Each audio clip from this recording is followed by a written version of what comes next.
Well, welcome Coastal Region to night 2 of Summer Regen 2020. We are so glad to have you joining us tonight. And trust me, you're going to be so glad that you're here tonight because we have an incredible speaker that's going to be speaking to us. His name is Phil Cooke. And Phil Cooke, wow, so many accomplishments, an amazing man. He is a media producer. He is a consultant. He's an author. I know many of you have watched the movie Let Hope Rise, the Hillsong movie, and Phil was actually the executive producer of that film and so many others. He's authored incredible books, and I know a few of which have really changed my life and helped me in the direction of where to go. So we're in for a treat today. So guys, I just want to encourage you, wherever you're watching from, grab a notebook, grab a pen, take out your notes app, and let's lean in, let's engage, let's take notes, and really glean from the wisdom that Phil's going to share with us tonight. So Phil, welcome, and thank you so much for being a speaker at Regen 2020. I'm thrilled to be here. Thank you for the invitation. This is really fantastic. Anytime I can get around people who are focused on their passion, their purpose, their destiny, I get pretty excited about it. So I could not be more thrilled. I'm coming from the heart of Hollywood right here in Los Angeles, and where we have a production company called Cooke Media Group. And essentially what we do through films, television, documentaries, online events is help leaders tell their story more effectively. And to a great deal, that's what I want to talk about tonight.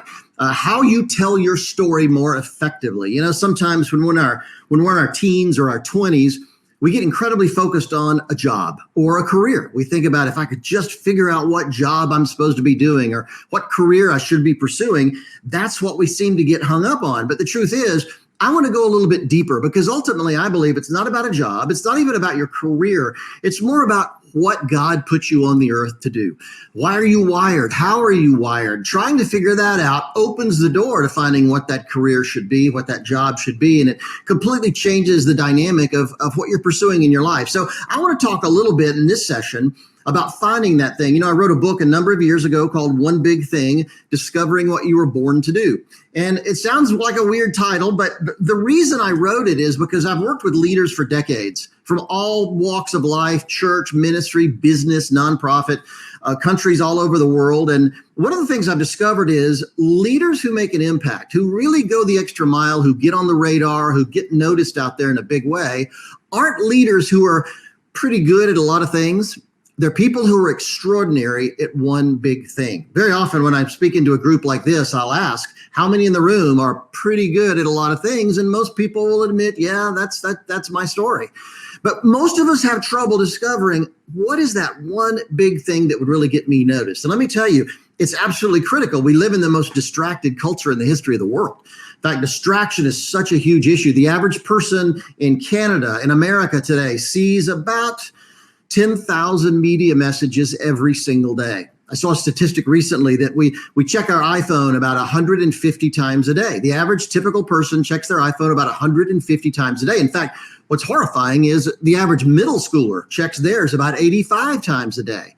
And we get so obsessed with these things. And I love technology. I love my phone, but we get obsessed. I was filming in Germany last summer, and I watched a guy, literally, he was so obsessed with his phone as he walked along, he fell into a canal in Berlin. And I've seen people hit by cars. I've seen videos of people falling into fountains or falling off a subway platform just because they were so obsessed with their phone. Those kind of distractions make it more and more difficult for you to get noticed.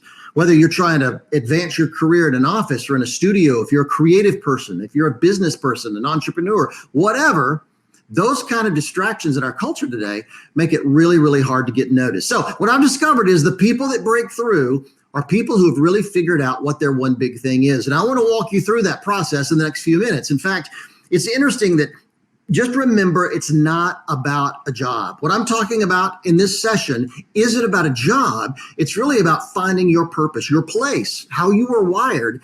And then that will lead to you getting a job. And I think it's so important to remember that those issues are really, really important. And very often today, I think people get distracted even by good things. People don't accomplish what they were put on the earth to do because they've been so distracted, not just by technology or this media barrage that hits us every day, but we often get distracted pursuing good things. When the truth is, if God's called you to accomplish something significant in your life, It's time to raise the stakes. It's time to step up and really focus on the big picture. And that's what I want to help us do today. I often go to a scripture in the New Testament, Philippians 3:13, where the Apostle Paul said, "This one thing I do, forgetting what lies behind and straining forward to what lies ahead." This one thing I do. So from this point on, in this session, I want you to really start thinking about, what is that one big thing in my life? In fact, if you have a pen, if you have a paper, I'd encourage you to get it out, pull out your phone, whatever you have to make notes with, because I want to ask you 4 questions, 4 key questions that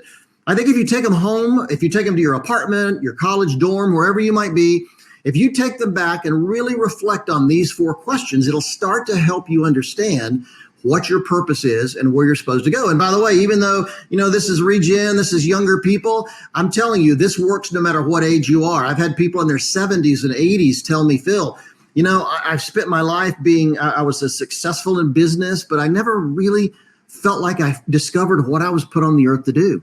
And even at that age, you can walk through this process and really come to an understanding of what God put you on the earth to do. So let me ask you 4 questions that we'll talk about a little bit.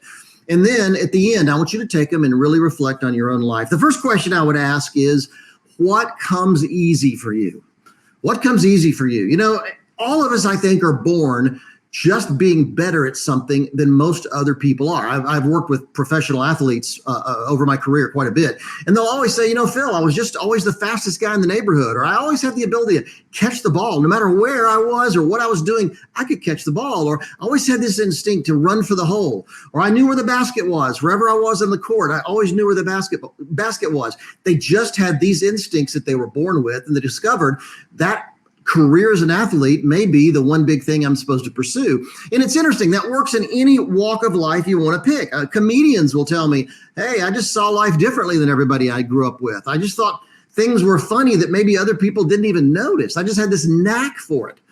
So the question is, have you ever sat back and really thought about what that one thing is for you? What is the thing that comes really easy for you?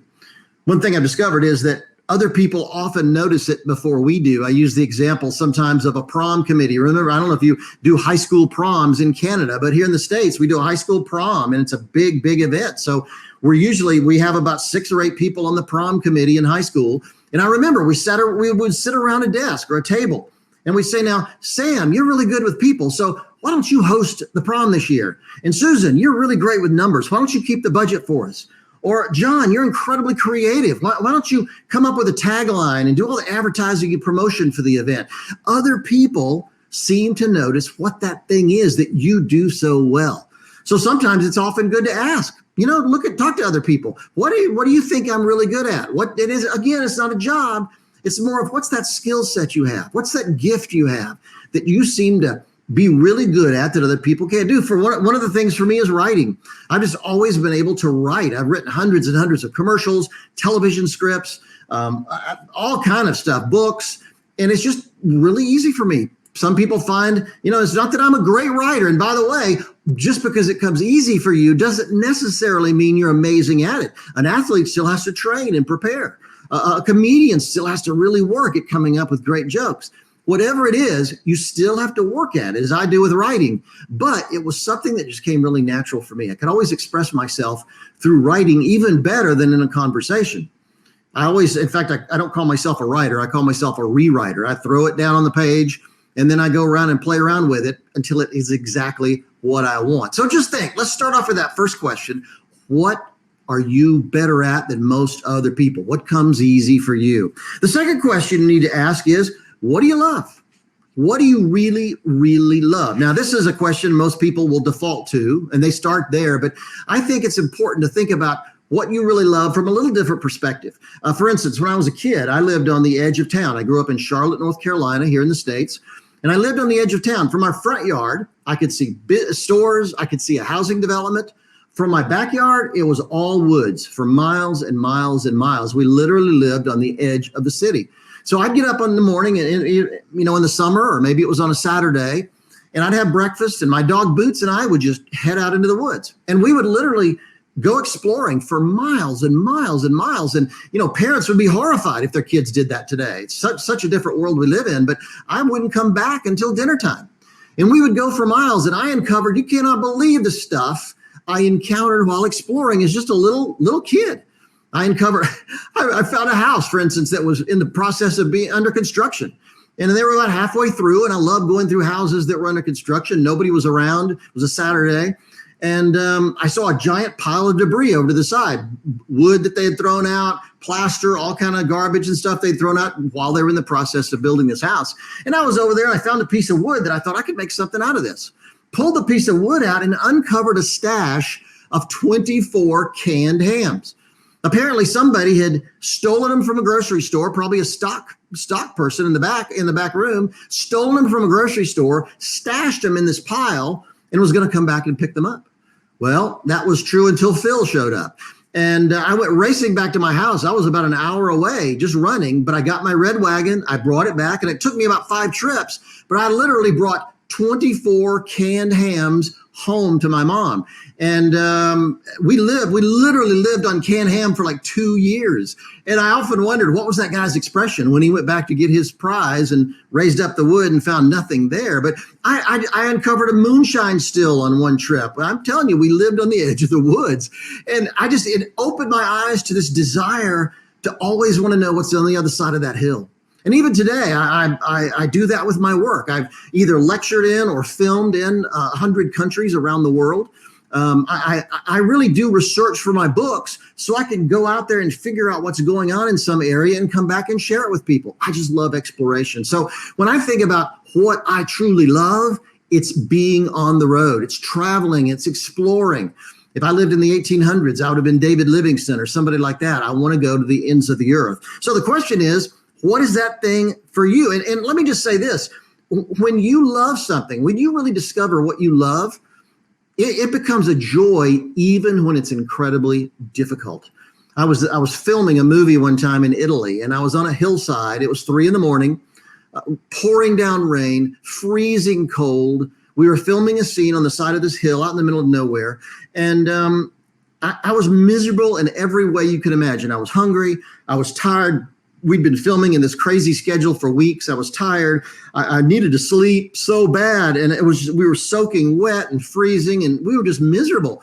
But this thought occurred to me right in the middle of shooting the scene that I'm actually having the time of my life. I love this. This is what I was born to do. So sometimes, even when it's difficult, if you're tapped into that thing you love, it's a joy, even when it's really, really hard. So number one, what comes easy for you? Number 2, what do you love? Then that leads us to number 3, which is going to sound a little weird, and that's what drives you crazy. In other words, what do you hate? What do you hate? Here's something I've discovered. I think for many people, the problem God has put you on the earth to solve is the very thing that you hate the most. Now, granted, a great number of people pursue what they love, and that's great. Maybe the majority of people, I don't know, but they pursue what they love, and I think that's fantastic. However, some of the people out there who are the most successful, the most well-known, the most have contributed the most to humanity are people that saw something they hated and decided they're going to fix that. Now, Christine Kane, you may know Christine Kane. She and her husband, Nick, are friends of ours, and she travels all over the world teaching. She's just a terrific gal, and I just really love them both. But she and her husband, Nick, launched A21, which is a nonprofit organization to abolish human trafficking around the world. Now, Christine didn't love human trafficking. She wasn't crazy about the fact that there's slavery out there still existing today. But it was interesting. She had never thought about it before until a woman who had been trafficked shared with her a little bit about what that life was like.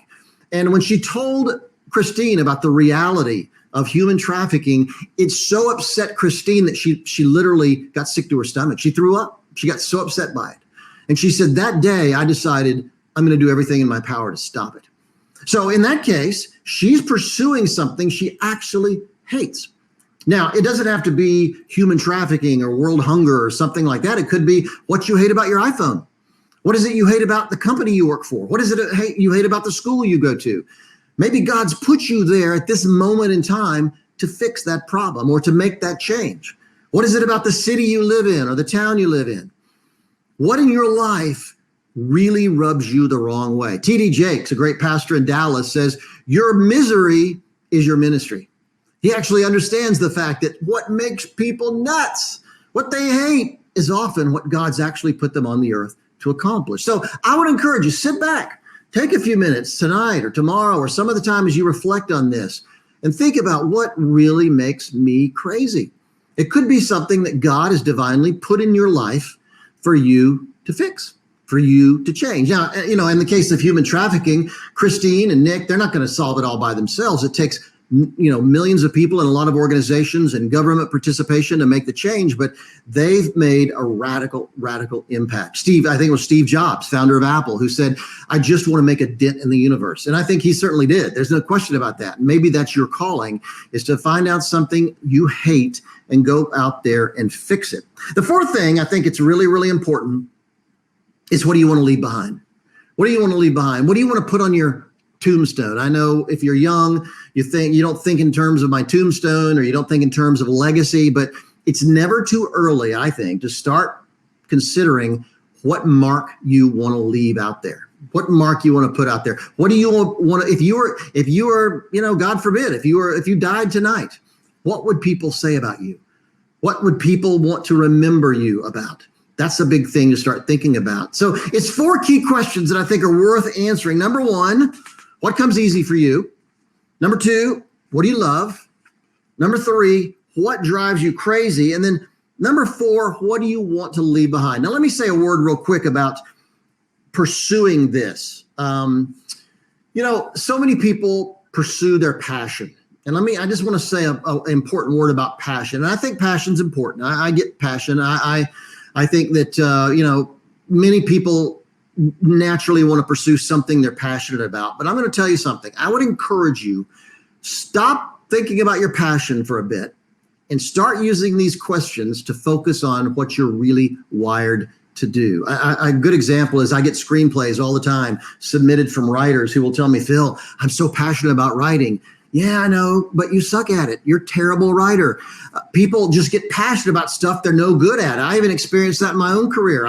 When I graduated from film school, I wanted to direct. Man, I direct anything that walked. You see behind me, just a sum of my books. This is just a partial few shelves of the many shelves of books that I have. And probably a third of these are on directing or film directing, television directing, or the lives of directors themselves. And I studied directing for probably 15 years of my life and pursued it. And I did some amazing things. I directed global television specials, big time music videos, TV commercials, all kind of things. But about 20 years ago, I was filming a short film actually in Vancouver. And it was for a Japanese company. We were filming a short film for a Japanese company. We were shooting in Vancouver. And I just reached a place where I hit a ceiling with my ability to direct. I had actors who were terrific actors, but I could not get them to the place that I really wanted them to go. I could not get out of them what I really wanted. And I stepped back for a moment. It was such a shock. I stepped back for a moment and I realized, okay, I'm really good at directing, but I'm not so good that I could go to the level I want to go in my life.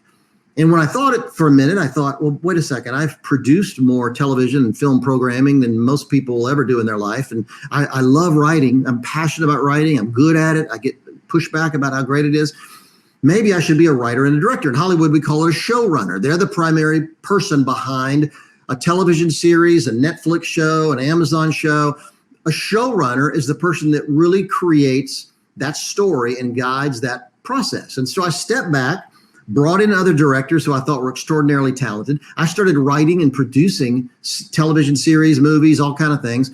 And suddenly my career took off. It just completely changed the dynamic of what I was doing. And it was because I wasn't passionate about writing and producing so much. I thought I was passionate about directing. But I realized I'm not really capable of going to the level I want to go with my directing ability. Now, it cost me probably 15 years of my career. I often think of what would happen had I recognized and pursued what I was wired to do rather than what I was passionate about early on in my career. So I just want to say that to you. And I know, and here's the thing, once I found out that writing and producing were my thing, trust me, it didn't take long for me to get super passionate about that. I entered a level of passion about that I never had known as a director. So I think the key thing is, don't get distracted by what you feel like you're passionate about.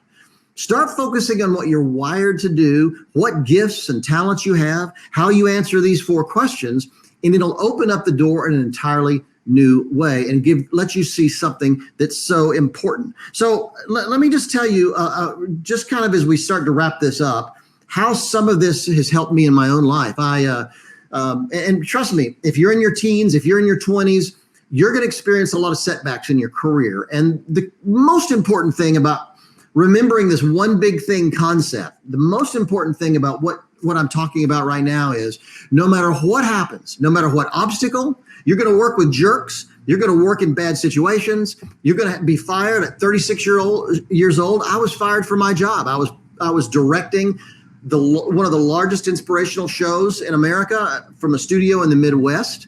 I loved what I was doing, but a new level of leadership came in, a new generation of leadership came into the organization, and they didn't like my ideas so much. So when I was 36 years old, they fired me. And I knew there was nothing else for me in that city. I knew that God had called me to Hollywood. It's funny, by the way, let me say this about calling. I knew for years God had called me to Hollywood, but I can rationalize like you would not believe. And our kids were in good schools. We had a great church. Our friends were all there in the Midwest. And I thought, well, God, I know you want me to go to Hollywood. Maybe I can commute. Maybe I can go back and forth. And I kept fudging and wasting time and pushing off that date until I think finally God just fired me. I don't think it was that leadership team that fired me. I think it was God that fired me. He pushed me out of the nest and said, get going. And let me tell you something. I started pursuing this and discovering what my one big thing was and really focusing on it. And that's the greatest thing that helped me make that transition from where I was to where I needed to be. So I'm just going to tell you, and as you start thinking about your career and your life, whatever setbacks you may experience financially, being fired, being in a bad work environment, or being in a bad situation, or working for jerks, which I've worked for quite a few over the years, finding that one big thing gives you the confidence to be able to say, you know what, this is the way God wired me. He put me into this situation, and I'm going to persevere, and I'm going to make it through and make a dramatic difference. So let's review the 4 questions one more time before I go. Number 1, ask yourself, what comes easy for you? What is that thing that comes easier for you than maybe most of your friends, that seems natural to you, that other people don't maybe notice or see? What's that thing that comes easy? Number 2, what do you love? We never want to push that out. We want to really focus on what you are passionate about doing from the point of view that you do it anytime, any place, you do it for free. With my writing, I have a blog at philcooke.com, Cooke with an E, by the way, philcooke.com. And I just love to write my blog. I just do it almost every day, and I can't help it. I do it for free. I do it to help other people, but I just love to do it. The third thing is what drives you crazy. The thing that, never forget, the thing that God put you on the earth to solve could be something that really rubs you the wrong way, that you hate, that makes you crazy. What makes you crazy? Some people, I'd say maybe 20% of people in the world have figured out that is my calling, that's my purpose, and that's my destiny. If you can figure it out, it may change everything. And then the fourth thing is, what do you want to leave behind? You know, do you want to be known and remembered as someone who accomplished something significant with their life? Or do you want to be remembered as that guy who never missed updating his posts on Facebook or updating his status on Facebook? You know, think of what really matters in your life. And again, I'm not against technology. I love social media. I'm on Instagram at Phil Cooke, Twitter, Facebook. I love it. However, I've learned that that's not what I'm going to leave behind. And I need to step up and start focusing on what I really feel God has called me to do. One big thing, discovering what you were born to do. Again, it's not about a job. It's really about discovering what your purpose is. And when you figure it out, it will change everything. Wow. What an encouraging, inspiring, and challenging message from Phil tonight.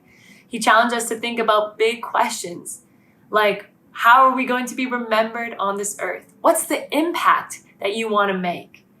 You know, in the Bible it says, God says, for I know the plans that I have for you, plans to prosper you and not to harm you, plans for a future and a hope.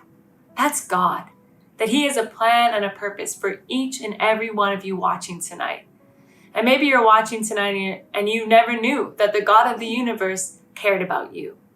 You didn't know that He had plans for you that are so much greater than you could ever imagine or think. Then you didn't know that He loves you. Well, tonight I would love to give you the opportunity for everyone watching to invite Jesus to be the Lord of your life, to be the leader of your plans, to lead you into that abundant life with him.